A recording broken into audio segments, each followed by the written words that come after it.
Are you confident with all skin types in permanent makeup?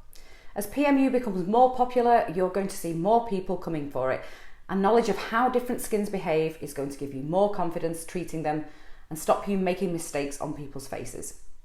Mature skin behaves very differently than younger skin, and it's very easy to make serious errors. I'm going to tell you how to treat older skin easily, and at the end tell you some danger signs to look out for when treating more mature clients. Hi, I'm Katie Schofield, and I teach artists like you to improve their PMU skills and become more confident, competent artists. I teach in person and online, so if you're interested in training with me, then hit the Train in Person link in the description and we can connect. Mature women make up a huge part of my client base, and their skin needs very different treatment. As women age, their skin thins quite quickly after menopause, and this will mean that you will need to take these things into consideration while treating them. Firstly, the thinner the skin, the closer your PMU will be to the vascular system, which will make it look cool.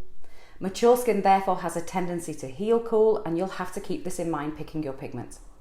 This doesn't mean that you have to go for very warm pigments to counteract this, as we don't want our clients having orangey brows, but possibly adding a hint of a warmer pigment to our mix as an insurance policy. Yellow is always a safer option long term. Also, this type of skin has a tendency to grab onto pigments and can go very dark, so I always recommend diluting your pigment for very mature skins or picking a lighter pigment to begin with. It's far better to be too light and have to have a third session than to have brows that are too dark. Thin skin is very easy to blow out on. This is where we pierce the dermis and the pigment spreads below the skin, leaving dark, cool, unsightly results. This is one of these danger signs I'm talking of. If you see pigment travelling under the skin, then you've blown out. Stop immediately and change something, most likely your needle or your technique.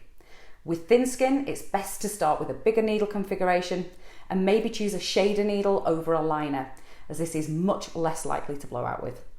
With mature skins, it's best to turn your machine down and work slowly.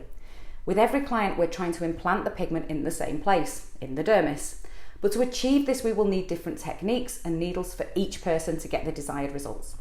If needle sizes, types and configurations still confuse you, then I made this really informative video that I use in my training to explain them and when you would use them. I hope this helps. Thanks for joining me today, and I'll see you soon.